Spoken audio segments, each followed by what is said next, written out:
오늘 본문은 재물에 관한 이야기입니다. 인생에서는 사랑해야 될 것과 이용해야 할 것이 있습니다. 그런데 사랑해야 할 것과 이용해야 될 것이 뒤집혀지면, 바뀌면 인생은 불행해집니다. 세상에 있는 물건이라든지 재화, 이것은 이용해야 될 것이죠. 사람은 이용해야 될 게 아니라 사랑해야 될 대상입니다. 근데 이것이 뒤집어지면 이용해야 할 돈과 물건, 재화를 사랑하고 사랑해야 되는 사람을 이용하면 세상이 뒤집힌 거죠. 우리의 삶도 뒤집힌 삶을 사는 겁니다. 사랑은 여러 가지 사랑이 있죠. 이용해야 될 물건을 사랑하는 사람이 있습니다. 여기서 물건이라는 것은 돈, 재화, 모든 걸 말합니다. 이용해야 될 대상을 사랑하는 거예요. 또 하나의 사랑은 자기를 사랑하는 거죠. 여러분, 내 자신을 사랑하지 않고 다른 사람을 사랑하기는 어렵습니다. 여기서 내 자신을 사랑한다는 것은 다른 사람을 배려하지 못하고 자기에게만 구부러진, 삐뚤어진 사랑을 말하는 겁니다. 그러니까 병든 사랑이죠. 마지막으로 우리의 헛헛한 삶을 채워줄 수 있는 사랑은 바로 하나님을 사랑하고 이웃을 사랑하는 것입니다. 존재로서 사랑하는 거죠. 존재로서 사랑할 때 우리가 이웃을 배려하게 되고 하나님을 우리의 마음의 중심에 모실 수 있습니다. 그런데 하나님을 사랑해야 되는데 하나님을 이용하면 뒤집힌 삶이죠. 일그러진 믿음이죠. 반대로 사랑해야 될 이웃을 이용하면 여러분 그것 또한 뒤집어진 인생입니다. 우리가 하나님을 섬긴다고 말하면서 우리가 하나님께 사랑하기보다는 바라는 것이 많을 때가 너무나도 많습니다. 하나님은 하나님 자신을 우리에게 선물로 주시길 원하시거든요. 그런데 우리는 하나님이 우리의 선물이기보다 하나님 손에 들려진 선물 보따리에 관심이 많을 때가 있습니다. 마치 부모님이 어느 먼 곳에 여행을 다녀오셨는데 엄마 아빠 잘 다녀오셨어요? 인사는 하지만 시선은 어디에 있는 거예요? 부모님 양손에 들린 선물 부르미에 있는 그 어린아이와 같은 심정이 우리에게 있다는 겁니다. 자, 오늘 전도서 5장 10절의 말씀 한번 읽어볼까요? 10절의 말씀 함께 읽어보겠습니다. 은을 사랑하는 자는 은으로 만족하지 못하고 풍요를 사랑하는 자는 소득으로 만족하지 아니하나니 이것도 헛되도다. 아멘. 은을 사랑하는 사람은 은으로 만족하지 못합니다. 내가 갖고 있는 은으로 충분하지 않고 더 많은 은을 사랑하거나 아니면 은보다도 더 값어치 있는 금, 다이아몬드를 사랑합니다. 풍요를 사랑하는 자는 소득으로 만족하지 못합니다. 여러분, 욕망의 바탕을 둔 인생이 얼마나 허망한지, 끝이 없는지를 우리에게 보여줍니다. 내가 무언가를 바랍니다. 욕망합니다. 그것은 내 안에 뭔가가 부족하기 때문이죠. 결핍이 있기 때문입니다. 결핍은 채워지길 바래요. 결핍 때문에 욕망이 피어나고 그리고 충족이 그 결핍이 채워지기를 우리가 바랍니다. 그러면 그 결핍이 채워지면 우리는 소위 만족이 오죠. 배가 고픕니다. 그러면 뭔가를 그 허기를 달래기 위해서 음식을 먹길 원하죠. 음식을 먹으면 우리 마음속에 포만감이 있는 것과 같습니다. 그런데 그 포만감은 하루에 한 끼로 되지 않습니다. 적어도 두세 끼는 먹어야 계속 조금 있으면 또 배에서 꼬르륵 소리가 나잖아요. 만족은 계속되지 못합니다. 그래서 뭔가 부족하기 때문에 또 채우기 위해서 애를 쓰는 거죠. 만족하고 만족하는데 그 만족이 점점 짧아집니다. 더 맛있는 음식을 원합니다. 이 끝없는 쳇바퀴 속에서 우리는 결핍이라는 이유로, 모자란다는 이유로, 배고프다는 이유로 계속 쳇바퀴를 도는 삶을 사는 것이죠. 욕망이 점점점 커지고 또 다른 욕망의 욕망을 낳는 거죠. 오늘을 살아가는 사람들에게 두 가지 병이 있다고 그러죠. 하나는 타인과 같아지려는 욕구입니다. 한번 따라해볼까요? 타인과 같아지려는 욕구. 타인과 같아지려는 욕구. 쉽게 말씀드리면 남이 누리는 것을 내가 누려야 되는 거예요. 그래야 직성이 풀리는 거죠. 남이 다 누리는데 내가 못 누리면 그거만큼 배 아픈 게 없어요. 지난주와 지지난주에 말씀드렸듯이 선망, 나와 견줄 수 없는 사람이 잘 되는 것을 우리는 선망합니다. 그러나 나보다 못한 사람이 나보다 잘 되는 것을 볼 땐 우리의 마음속에 뭐가 피어나요? 시기와 질투가 피어나죠. 즉 선망과 시기와 질투가 끊임없이 우리를 사로잡고 다른 사람과 같아지려고, 남이 누리는 것을 나도 누리고 싶어하는 욕구가 끊임없이 우리에게 병처럼 찾아옵니다. 또 하나 우리가 겪고 있는 병은 다른 사람과 구별되고 싶은 욕구입니다. 난 달라. 난 특별해. 여러분 이 상품을 사십시오. 여러분 이 차를 모십시오. 그러면 여러분은 특별합니다. 여러분 계속해서 소비를 우리에게 광고를 통해서 요구하는 거죠. 구별되기 위해서 남들이 누릴 수 없는 것을 내가 누리기 위해서 애를 쓰는 거예요. 여러분 보석, 고급 세단, 명품. 여러분 에르메스라는 그 명품 중에 명품 있잖아요. 188년 됐다고 그래요. 올해 에르메스에서 신상이 나왔습니다. 제가 받겠습니까? 여러분 찾아봤겠죠. 에르메스에서 슬리퍼가 신상으로 나왔어요. 슬리퍼 100만 원입니다. 여러분 에르메스의 여러분 로고 아십니까? 로고가 마차죠. 다들 원래 평상시에 말씀만 읽으시기 때문에 그런데 관심이 없으시죠. 원래 이 회사는 여러분 마구를 제작하던 회사였단 말이죠. 여러분 근데 이게 명품이 되면서 어때요? 사람들이 그걸 가지는 것으로부터 남들과 구별된다고 생각하는 거예요. 난 특별해. 여러분 그렇다면 이렇게 남들과 같아지려는 욕구, 남들보다 다르고 특별해지고 싶은 이 욕구를 우리가 어떻게 이겨낼 수 있습니까? 성령의 9가지 열매 중에 마지막 바로 절제로 이길 수 있는 거죠. 자기를 조절하는 겁니다. 내 욕망이 피어나는 것을 우리가 다 막을 수 없습니다. 그게 무조건 죄라고도 쉽게 말할 수 없습니다.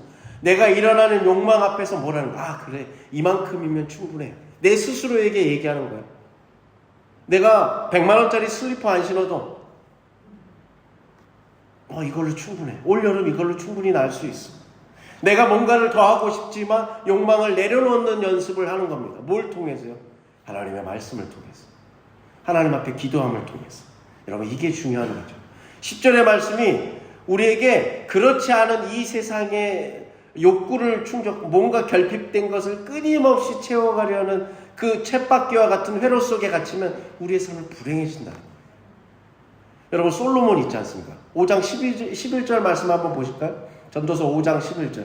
재산이 많아지면 먹는 자들도 많아지나니 그 소유주들은 눈으로 보는 것 외에 무엇이 유익하래. 아멘. 솔로몬이 대표적인 사람이죠. 솔로몬의 황금시대가 얼마나 대단했는지 하루에 솔로몬의 왕궁에서 얼마만큼의 양이 소비되었는지 그 양이 나옵니다. 열왕기사 4장 23절에 보면 나오거든요. 살찐 소가 10마리. 궁에서 하루 동안 살찐 소를 10마리 먹는다는 거예요.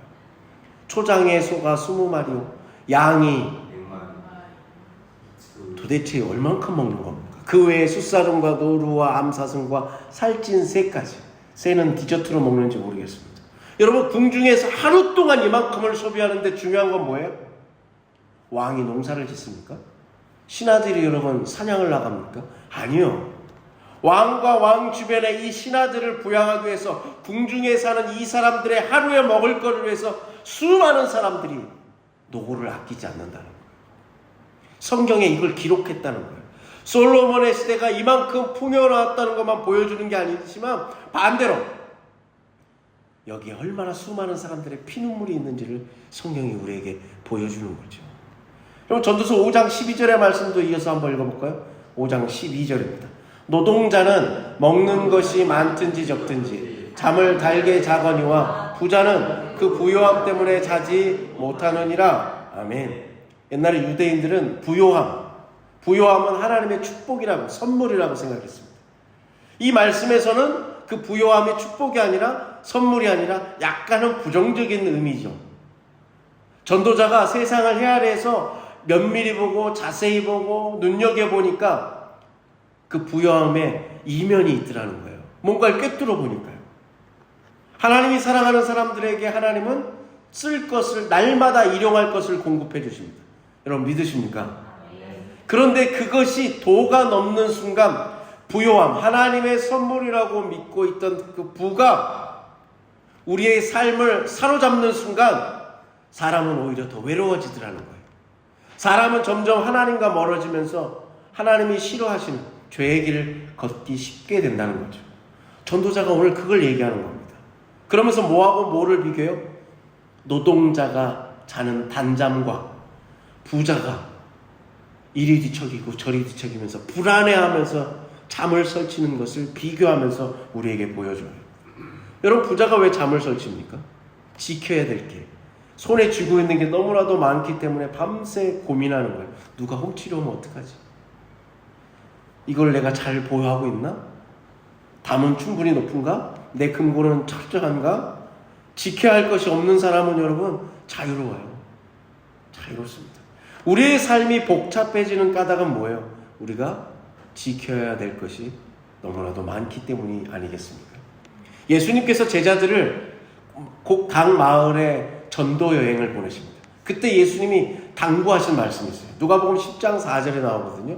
우리 한번 읽어볼까요? 전대나 배낭이나 신발을 가지지 말며 길에서 아무에게도 문안하지 말며. 아멘. 이런 뭘 가지고 가지 말래요? 전대, 지갑도 가져가지 말래요. 배낭, 신발 지금 신은 걸로 충분하다는 거예요. 배낭을 왜 가지고 가지 말라고 그럴까요? 지금 입은 옷도 충분하다는 거예요. 우리 소위 말하면 우리 어디 여행 가거나 어딜 갈 때 항상 가방에 뭘 싸요? 여벌 옷을 쌌잖아요. 안 가지고 가도 된다는 거예요. 왜?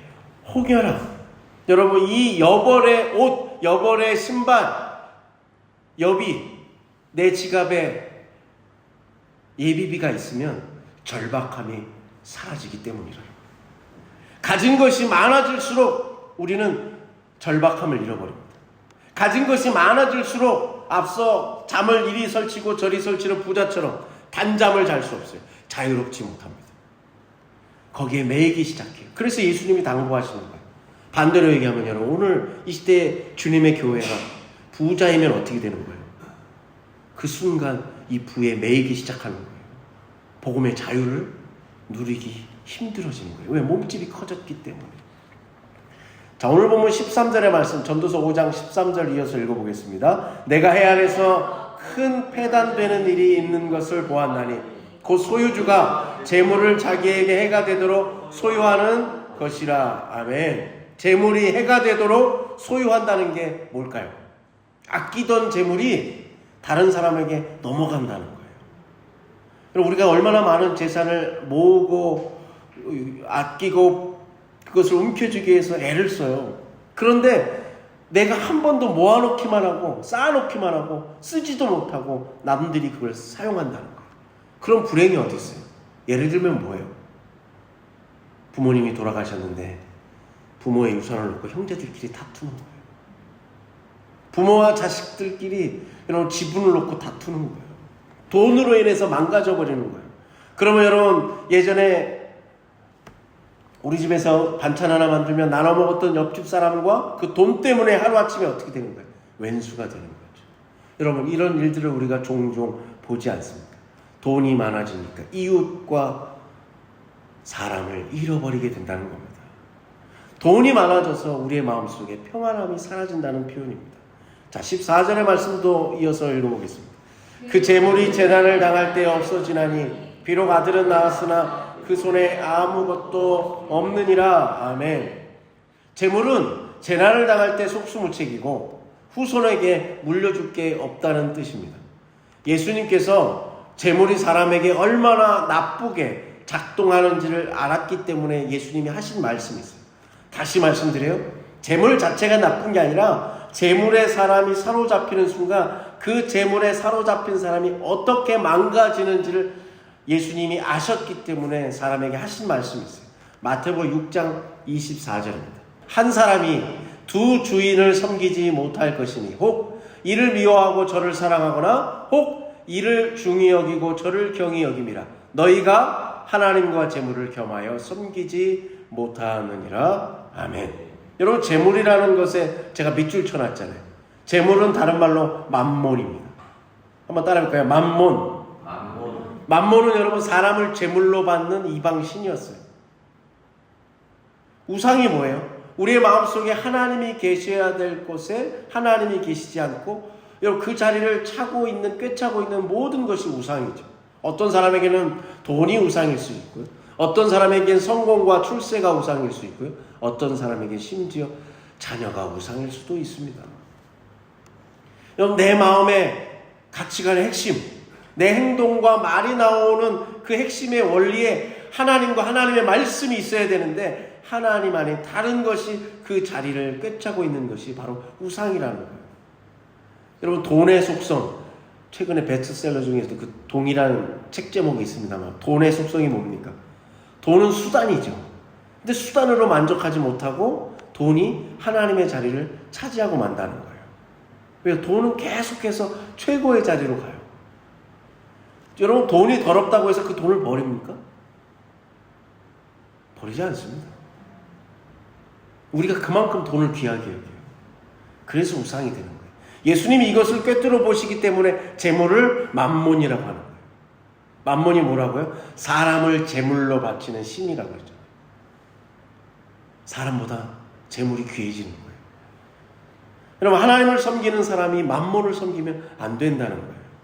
자, 오늘 본문 15절의 말씀 이어서 보겠습니다.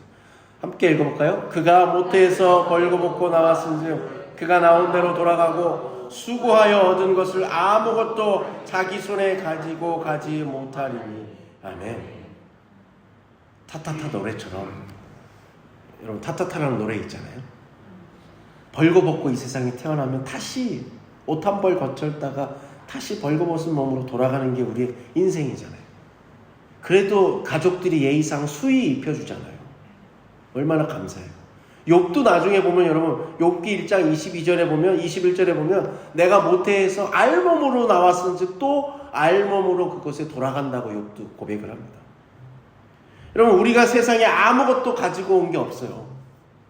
또한 아무것도 가지고 가지 못해요. 그래서 우리가 먹을 것과 입을 것이 있으면 그걸로 족한 줄 알라고 그랬어요. 누가 그랬냐고요? 사도 바울이 디모데에게 보내는 편지에 그렇게 썼어요.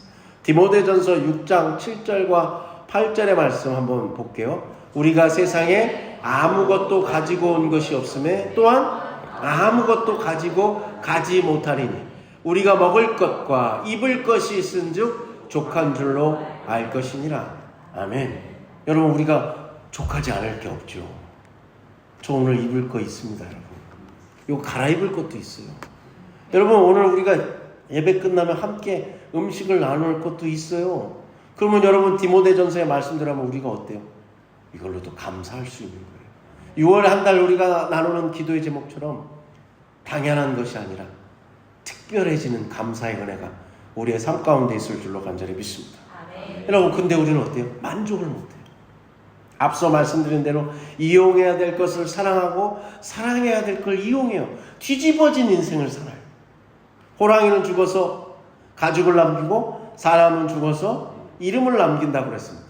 근데 여러분, 곰곰이 성경을 읽어보니까 성경의 표현대로 하면 이름보다는 향기가 맞을 것 같아요. 저는 그냥 사람은 죽어서 향기를 남기는 것 같습니다. 누군가 우리 곁에 살아있을 때 몰랐는데 그분이 우리의 곁을 떠나면 그분이 남은 그 자리에 향기가 남는 거예요. 어떤 사람은 악취가 날 수도 있어요. 그런데 어떤 사람은, 믿음의 사람은 그리스도의 향기가 남죠.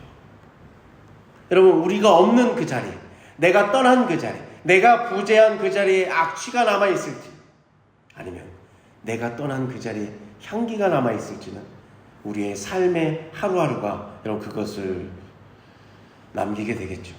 여러분, 그럼 우리는 향기를 남긴다면, 성경의 표현대로 말하면 그리스도의 향기를 남긴다면 우리는 제법 잘 산 거 아니겠습니까? 근데 내가 떠난 자리에 쓰레기만 난무해요. 내가 떠난 자리에 서로 싸움만 붙어요. 자식들끼리 싸워요. 내가 떠난 그 자리에 여러분 악취만 남는다면, 아무리 내가 열심히 살았다고 한들 여러분 부끄러운 인생 아니겠습니까? 내가 돌아갈 때 아무것도 가지고 갈 수 없습니다. 뭐만 두고 가요? 향기만 두고 갑니다. 하나님 앞에 나가면 우리가 나중에 여러분 죽으면 하나님 앞에 서잖아요. 뭐 드라마 도깨비처럼 어느 방에 앉아가지고 뭐 차를 한 잔 마실지 제가 그거 모릅니다. 저. 그러나 분명한 것은 하나님 앞에 어떤 모습으로도 하나님 앞에 가요. 그때 제가 목사였지 않습니까? 제가 장로 권사였지 않습니까? 제가 집사였지 않습니까? 아니, 제가 세상에서 우리 집사님한테 이사님 되라고 하지만 이사였지 않습니까? 제가 그래도 뭐 이런 일 착한 일 많이 했지 않습니까? 뭐 위원장 아니었습니까? 뭐 협회장 아니었습니까? 제가 얼마나 좋은 일 많이 했습니까? 하나님 앞에 그거 가지고 가는 거 아니라는 거예요. 아무것도 가지고 갈 게 없습니다. 그냥 내가 어떤 존재였느냐만 갖고 나가요. 그래서 이 땅에 살 때부터 존재 그 자체로만 사랑하는 거예요. 그걸 성경은 하나님 사랑이라고 이웃 사랑이라고 얘기하는 거죠. 왜 하나님을 사랑해요? 내가 하나님의 형상대로 지음을 받았으니까. 왜 옆에 있는 이웃을 사랑하는 거예요? 나도 하나님이 귀하게 하나님이 빚으시고 형상대로 지으셨듯이 내 옆에 있는 사람도 그리스도의 십자가의 피값으로 구원하신 주님의 귀한 사람이니까요. 존재 그 자체로 사랑하는 연습을 우리가 이 땅에서부터 하는 거죠. 여러분, 제가 가장 그 말씀을 읽을 때 가장 힘든 말씀이 마태복음 25장이라고 말씀드렸잖아요. 하나님이 이렇게 물으신다는 거예요. PPT 한번 보여주실래요? 마태복음 25장 35절 36절이에요. 내가 목마를 때 네가 마실 걸 줬어. 내가 배고플 때 네가 나에게 먹을 걸 줬어. 내가 헐벗고 있을 때 네가 나에게 옷을 입혀줬어. 내가 옥에 갇혀서 괴로워했을 때 네가 나를 찾아와서 내 손을 꼭 잡아주고 위로해줬어. 내가 병들어서 힘없이 내 몸 하나 주체하지 못했을 때 너는 그저 내 손을 꼭 붙잡아줬어. 내가 나그네로 정처 없이 날 환영하는 데가 없어서 이리 갔다 저리 갔다 했을 때 네가 나를 아무런 이유 없이 나를 영접해줬어. 여러분, 이 말씀을 읽을 때마다 단 하나라도 제가 이 말씀 앞에 뭐 한 게 없어요. 그 다음 말씀이 있어요. 37절의 말씀 한번 읽어볼까요? 마태복음 25장 37절이요. 의인들이 대답하여 이르되 주여 우리가 어느 때 주께서 줄이신 것을 보고 음식을 대접하였으며 목마르신 것을 보고 마시게 하였나이까. 아멘. 의인들, 그래도 하나님의 말씀대로 몸부림쳤던 그 믿음의 사람들은 뭐라 그런다고요? 주님, 제가 언제 그렇게 했습니까? 주님이 언제 배고픈 처지에 계셨습니까? 주님이 언제 억울하게 옥에 갇히셨습니까? 그러자 예수님이 뭐라고 그래요? 마태복음 25장 40절이요. 한번 읽어볼까요? 임금이 대답하여 이르시되 내가 진실로 너희에게 이르노니 너희가 여기 내 형제 중에 지극히 작은 자 하나에게 한 것이 곧 내게 한 것이니라 하시고. 아멘. 세상에서 지극히 작은 자에게 한 것이 곧 나 주님에게 한 것이라고 말씀하신다. 벌거벗고 나온 인생이잖아요. 저와 여러분 자체가 이미 벌거벗고 나온 인생이에요. 다시 벌거벗고 하나님께로 돌아가요. 내가 갖고 있는 재산, 내가 성취한 명예, 내가 이룬 모든 것들 하나님 앞에 갖고 갈 수 없어요. 그런데 여러분, 이 세상엔 그저 뭐만 남는 거예요? 내가 살아왔던 삶의 향기만 남는 거예요. 그것만 하나님 앞에 갖고 가는 거예요. 그 향기가 요한계시록의 표현으로 말하면 뭐예요? 하나님께 영광인 거예요. 그 향기가 여러분 이 땅에 남아있는 사람들에게 뭐예요? 아름다운 삶으로 기억되는 거예요. 그러면 우린 잘 산 거 아니에요? 여러분, 그런 삶을 우리가 살아야 되지 않겠습니까?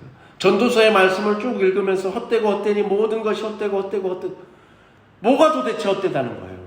전도자가 세상을 자세히 보고 유심히 보니까 우리가 그렇게 중요하다고 붙잡고 있는 게 정말 중요한지 다시 생각해 보라는 거예요. 정말 중요한 게 뭐라는 거예요? 오늘 나눈 말씀처럼 하나님이 우리 각자에게 허락하신 그 삶, 현실, 오늘 그게 그렇게 아름답더라는 거예요. 아무리 힘들어도 오늘을 충실히 살아내면 우리의 삶에 아름다운 향기가 남을 줄로 저는 믿습니다. 우리 사랑하는 권사님, 집사님, 우리 성도님들 한 분 한 분이 떠난 자리에 이분이 무슨 업적을 이루셨고 이분이 뭐 몇 대에 뭘 하셨고 뭐 협회장을 하시고 뭘 이룩하셨고가 아니라 이분이 떠난 자리에 바로 이분은 참 어른이셨고 참 믿음의 사람이셨고 참 하나님을 사랑하는 사람이었다는 그 향기만 있으면 여러분 그걸로 족한 거 아니겠습니까? 여러분, 죽음이라는 것은 오늘 우리에게 그것을 보여주는 거예요. 죽음이라고 하는 누구나 겪게 되는 그 운명 앞에서 그 죽음, 언젠가 내가 하나님 앞에 선다는 것을 의식하며 사는 사람, 그게 다른 말로 종말론이잖아요. 그러면 오늘 내가 살아갈 때 무엇이 가치 있는지를 다시금 되돌아보면서 자신의 삶을 성찰하는 인생을 산다는 거예요. 오늘 내게 주어진 인생이 아유 내 팔자야. 왜 남들처럼 나는 이렇게 못 태어났지? 왜 나는 이런 가정에 태어났지? 내가 조금만 뒷받침됐으면 내가 이러고 살지 않을 텐데. 아니요. 오늘 우리에게 주어진 삶을 우리가 누리며 살아갈 수 있게 되는 거죠. 자, 16절 17절의 말씀 이어서 보겠습니다. 이것도 큰 불행이라 어떻게 왔든지 그대로 가리니 바람을 잡는 수고가 그에게 무엇이 유익하리. 일평생을 어두운 데서 먹으며 많은 근심과 질병과 분노가 있느니라. 그냥 왔다가 가는 거예요. 인생은 나그네 길이라고 노래하잖아요. 어두운 데서 먹는다는 게 뭘까요? 우리가 좋아하는 시편 127편의 2절에 있잖아요. 한번 읽어볼까요? 시편 127편 2절의 말씀이요. 너희가 일찍 일어나고 늦게 누우며 수고의 떡을 먹음이 헛되도다. 그러므로 여호와께서 그의 사랑하시는 자에게 잠을 주시는도다. 아멘. 내 인생을 충만하게 살아가지 못하고 나의 주어진 인생을 은혜 가운데 살기보다는 비교하고 탓하고 남들이 누리는 거 못 누려서 안달하고 남들하고 다른 거를 소비하고 걸치면서 거기에서 뭔가 뿌듯함을 느끼는 그런 인생, 허겁지겁 살아가는 인생, 내 인생의 속에서 어떤 시간의 향기, 그게 배어들 틈도 없이 그냥 뭔가에 쫓기듯 살아가는 거예요. 그게 어둠 속에서 먹는다는 거예요. 여러분, 우리 현대인들이 너무 바쁘다 보니까 패스트푸드를 먹잖아요. 그 패스트푸드도 주문해서 가는 것도 아끼려고 어플로 주문해가지고 여러분 차 안에서 받잖아요. 달려가면서 먹는 거예요. 생각해보세요. 여러분, 그 사람을 그냥 유심히 그려보면, 상상해보면 어떤 거예요? 한 손에 먹으면서 한 손에 막 운전하면서 달려가면서 먹는 거예요. 우리가 무슨 징기스칸의 여러분 병사들입니까? 마루에서 육포 먹듯이. 여러분, 근데 우리가 그런 삶을 산다는 거예요. 결국 뭐만 남아요? 근심과 질병과 분노만 남는다는 거예요. 그렇게 우리가 애쓰면서 허겁지겁 살아가는데 남는 건 뭐예요? 내일에 대한 염려, 근심이에요. 여러분, 욕망을 채우기 위해서 오늘 걸어가는 것도 아니고 뛰어가는데 내 안에 병들어요. 우리 부모님들 정말 자식들을 위해서 먹을 거 안 먹고 입을 거 안 먹고, 참 그 표준은 아니죠. 쎄 빠지게 내 몸이 어떻게 돼? 나중에 늙으시면 어떻게 돼요? 여기저기 안 아픈 데가 없어요. 남는 게 그거밖에 없더라고요. 여러분, 또 뭐예요? 분노만 쌓여요. 내가 이렇게 애를 썼는데 되는 게 하나도 없어요. 전도자가 인생을 자세히 보니까 너무나도 안타깝더라는 거예요. 그래서 우리에게 묻는 거예요. 18절의 말씀, 이 말씀을 읽는 우리에게 전도자가 묻는 거예요. 한번 읽어볼까요? 사람이 하나님께서 그에게 주신 바 그 일평생에 먹고 마시며 해 아래서 하는 모든 수고 중에서 낙을 보는 것이 선하고 아름다움을 내가 보았나니 그것이 그의 몫이로다. 아멘. 여러분, 세상 허무하죠? 부조리 얼마나 많아요. 그걸 부정하지 않아요. 그게 현실이에요. 근데 우리는 왜, 아이 세상, 더러운 세상, 왜 이 모양 이 꼴이야? 낙심하지 말라는 거예요. 그렇게 낙심하면서 살 필요가 없다는 거예요. 여러분, 세상은 원래부터 계속 그래 왔어요. 그것 때문에 우리가 거기에 많은 에너지를 쏟고 세상은 왜 이래 하면서 우울해하면서 살지 말라는 거예요. 부조리한 세상을 살지만 우리에게 주어진 삶을 누리면서 살라는 거예요. 그래서 어떤 신학자는 뭐라고 그랬냐면 이 세상은 욕망의 폭탄이 떨어지는 전쟁터라는 거예요. 믿음의 사람은 그 가운데서 나를 보호할 수 있는 참호를 판다는 거예요. 그 참호에 숨어서 그 포탄을 피한다는 거예요. 그 속에서 포탄이 끝날 때까지 견디는 거예요. 이런 부조리와 욕망이 가득한 세상에서 오늘도 계속해서 욕망의 폭탄이 우리 가운데 쏟아져요. 그럼 우리는 뭐 하는 거예요? 참호를 파는 거예요. 그게 우리의 가정이에요. 그게 우리의 믿음의 공동체인 거예요. 그래서 거기에서 서로를, 우리의 자식들을 보호하고 가족을 보호하고 믿음의 형제들이 거기에서 그 욕망의 포탄을 피하는 거예요. 그러면서 세상, 더러운 세상, 내가 왜 이런 데 태어났지? 세상을 그냥 염세적으로 보는 게 아니라 세상은 원래 그렇지만 이 가운데서도 우리에게 주어진 살아있음에 감사하면서 이것이 끝나기를 바라며 애쓰는 거죠. 조금씩 우리의 참호를, 안전망을 넓혀가는 거예요. 그리고 그 안에 있는 사람들하고 손을 잡고 그 온기를 나누는 거죠. 그러면 우리의 삶이 아름다워지기 시작한다는 거예요. 하나님이 뭐라고요? 우리에게 먹고 마시고 해 아래서 하는 모든 수고 중에서 낙을 보는 것을 기뻐할 수 있어야 돼요. 그것이 선하고 아름답다고 말씀하시지 않습니까? 나에게 주어진 이 삶을 기쁘게 누리는 것을 하나님 보시기엔 너무 그게 아름답고 선한 일이라는 거예요. 여러분, 이 세상에서 우리가 이 부조리한 세상, 이 현실을 뛰어넘는 믿음은 뭐예요? 나에게 주어진 삶을 기쁘게 누리는 거예요. 그러면 그 욕망을 뛰어넘을 수 있어요. 하나님을 믿는 사람들은 그렇게 믿음으로 저항해 나가는 거예요. 하나님을 믿는 사람은 그렇게 믿음으로 세상을 조금씩 바꿔가는 거예요. 다른 사람들은 어떻게든 아전인수, 내 쪽으로 끌어당겨서 나에게 유리하냐, 내게 이익이 되냐를 생각할 때 우리는 가진 게 없어요. 세상의 것을 가진 게 없기 때문에, 자유하기 때문에. 앞서 말씀드린 대로 부자는 어떻게 단잠을 못 자죠. 이리 누웠다가 설치고 저리 돌렸다가 설치고. 왜요? 가진 게 많아서. 근데 우린 세상의 것을 가진 게 없어서 자유한 거예요. 그래서 그 자유 덕분에 사도 바울의 표현대로 하면 만족하는 삶을 산다. 그래서 나눠줄 수 있는 거예요. 콩 한 쪽을 여러분 나눠 드셔보신 적 있으시죠? 어렸을 때 그 속담이 이해가 안 됐어요. 그 콩 한 쪽을 반으로 자르려면 또 그게 또 정확하게 반으로 잘라줘야 될 거 아니에요. 그걸 자르려고 여러분 막 눈을 부릅뜨고 정교하게 자를 그 에너지로 차라리 네가 먹어라 그러고 말지, 그걸 어떻게 나누나. 근데 여러분 세상을 살다 보니까 어떤 사람이 반을 콩 한 쪽을 나눠줘요? 마음에 여유가 있는 사람이 나눠주는 거예요. 많이 가진 사람이 나눠주는 게 아니더라고요. 자, 19절의 말씀 이어서 읽어볼까요? 19절입니다. 또한 어떤 사람에게든지 하나님이 재물과 부요를 그에게 주사 능히 누리게 하시며 제 몫을 받아 수고함으로 즐거워하게 하신 것은 하나님의 선물이라. 아멘. 여러분에게 오늘 시간을 주셨어요. 여러분에게 인생을 주셨어요. 여러분에게 오늘 저마다의 물질과 건강을 주셨어요. 재능을 주셨어요. 그걸 뭘로 받아들이라는 거예요? 하나님의 선물로 받아들이라는 거예요. 그러면 행복한 사람이라는 거예요. 누가 지금 내 옆에 어떤 사람이 있는데 그 사람이 나에게 선물이라, 하나님이 주신 선물이라고 받아들이는 사람이 지금 행복한 사람이라는 거예요.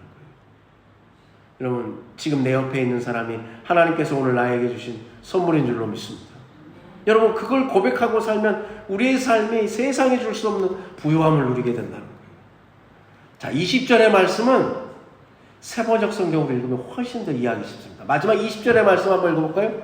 하나님은 사람이 행복하게 살기를 바라시니 덧없는 인생살이에 크게 마음 쓸 일이 없다. 아멘. 없을 것이다가 아니라 없답니다. 하나님은 이처럼 여러분이 행복하게 살기를 바랐어요. 오늘 행복하게 살아가는 인생, 내게 주어진 모든 것이 하나님의 선물이라고 생각하고 마음의 여유를 갖고 주어진 삶의 기쁨을 누리고 나누면 되는 거예요. 그러면 어떻게 돼요? 덧없는 인생살에 우리가 마음 쓸 일이 없어요. 제가 일전에도 한번 소개해드린 제 어렸을 때 친구 어머니, 그 어머니의 유명한 정말 성경 말씀과 같은 믿음의 명언. 어머니 큰일 났어요. 그러면 그 어머니께서 뭐라고 하시냐면, 큰일 나서 작은 일로 바꿔. 처음엔 어머니가 참 농담도 잘하시네. 아니, 그분의 삶이 그래요. 큰일 났어. 그럼 뭘로 바꿔요? 작은 일로 바꿔요. 덧없는 인생살에 크게 마음 쓸 일이 없는 거예요. 그럼 오늘 여러분의 마음이 뭐 때문에 전전긍긍합니까? 여러분, 오늘 그 부자와 같이 여러분의 밤잠을 설치게 하는 게 무엇입니까? 오늘 성경이 우리에게 이야기합니다. 하나님은 우리가 행복하길 원하십니다. 덧없는 인생살이에 여러분 너무 마음 쓰지 마십시오. 유명한 말씀 있잖아요. 마태복음에 보면 6장 34절에 그러므로 내일 일을 위하여 염려하지 말라. 내일 일은 내일이 염려할 것이요 한날의 괴로움은 그날의 족하니라. 아멘. 내일 일은 내일이 염려한다. 여러분 이게 무슨 뜻일까요? 내일 일은 내일 되면 염려하라는 것일까요? 아니요.